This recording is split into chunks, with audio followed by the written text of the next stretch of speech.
आगरा बेलनगंज श्री आनंद बिहारी जी मंदिर में आयोजित की जा रही 7 दिवसीय संगीत में श्रीमद् भागवत कथा के 5वें दिन कथा व्यास पूजा पंडित गरिमा किशोरी जी ने भगवान श्री कृष्ण की विभिन्न बाल लीलाओं और रासलीलाओं का भावपूर्ण वर्णन किया।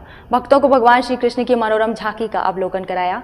श्रीमद् भागवत कथा के दौरान कथा व्यास द्वारा बीच बीच में सुनाए गए भजन पर श्रोता भाव विभोर हो गए। आगरा बेलनगंज में श्री आनंद बिहारी जी के मंदिर में 7 दिवसीय चलने वाली श्रीमद् भागवत कथा के 5वें दिन कथा व्यास पूजा पंडित गरिमा किशोरी जी ने भगवान श्री कृष्ण की विभिन्न बाल लीलाओं और रासलीलाओं का भावपूर्ण वर्णन किया। भगवान श्री कृष्ण की मनोरम झांकी का अवलोकन किया गया। कथा व्यास ने कृष्ण जन्म कथा के बाद कथा को आगे बढ़ाते हुए पूतना वध, यशोदा माँ के साथ बालपन की शरारतें, भगवान श्री कृष्ण का गौ प्रेम, कालिया नागमर्दन, माखन चोरी, गोपियों का प्रसंग सहित अन्य कई प्रसंगों का कथा के दौरान वर्णन किया।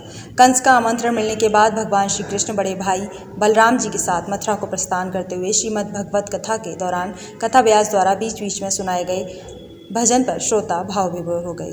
जन्म हुआ था तो आज उनका बता रहे हैं, उनकी लीलाओं के बारे में बता रही हैं कि लीलाएं कर रहे हैं। इसमें क्या बोलते हैं, शंकर भगवान अपने वहाँ से आए थे कैलाश से, उनसे मिलने के लिए, तो आज लीलाओं की वर्णन हो रहा है। आज सब लीलाएं, कैसे माखन चुराया उन्होंने, कैसे ना पूतना का वध किया, यही सब बताया जा रहा है। भागवत कथा जरूर सुननी चाहिए और यहाँ ज़्यादा से ज़्यादा सनातन धर्म को भागवत सुनने आना चाहिए और बच्चों को भी समझाना, अपने बच्चों को भी सुनाना चाहिए और इस पवित्र ग्रंथ का लाभ उठाना चाहिए। कथा व्यास ने बताया कि भागवत कथा विचार, वैराग्य, ज्ञान और हरि से मिलने का मार्ग बता देती है।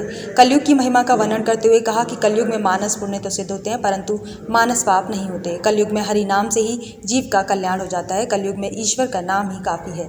सच्चे हृदय से हरि नाम के सुमिरन से मात्र से कल्याण संभव है। इसके लिए कठिन तपस्या और यज्ञ आदि करने की आवश्यकता नहीं है, जबकि सतयुग, द्वापर और त्रेता युग में ऐसा नहीं था। बहुत अच्छी लग रही है और बहुत अच्छा है। जो आज का जो जीवन है बिल्कुल सत्य है। इस युग में ये चीज़ें बहुत सुनना, वो होना बहुत ज़रूरी है। इससे ही हमारा उद्धार होना है। ये बहुत अच्छा है। सबसे कृपा निवेदन है कि आके सब सुनो।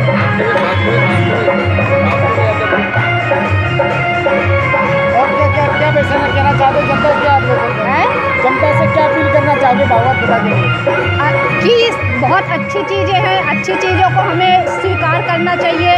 कथा भागवत तो 3-4 दिन से चल रही है, लेकिन कल जो आनंद बरसा उसका तो कोई वर्णन नहीं हो सकता है। और आज जन्म महोत्सव का जो लीलाएं होती हैं भगवान की, उन्होंने कैसे कैसे माखन चुराया, कैसे उनका जन्म हुआ, कैसे गर्गाचार्य जी ने आकर उनका जन्म, उनका नाम रखा, और जो भाव माता यशोदा के रोहिणी के थे वो सुनकर इतना आनंद हुआ है कि लग रहा है कि जैसे मेरे ही घर में भगवान का जन्म हुआ है। इसी मौके पर परीक्षित, विपुल तिवारी, पूनम तिवारी, प्रीति यादव, दीपाली खंडेलवाल, संतोष शर्मा, मुन्ना लाल, पुनीत तिवारी आदि श्रद्धालु मौजूद रहे।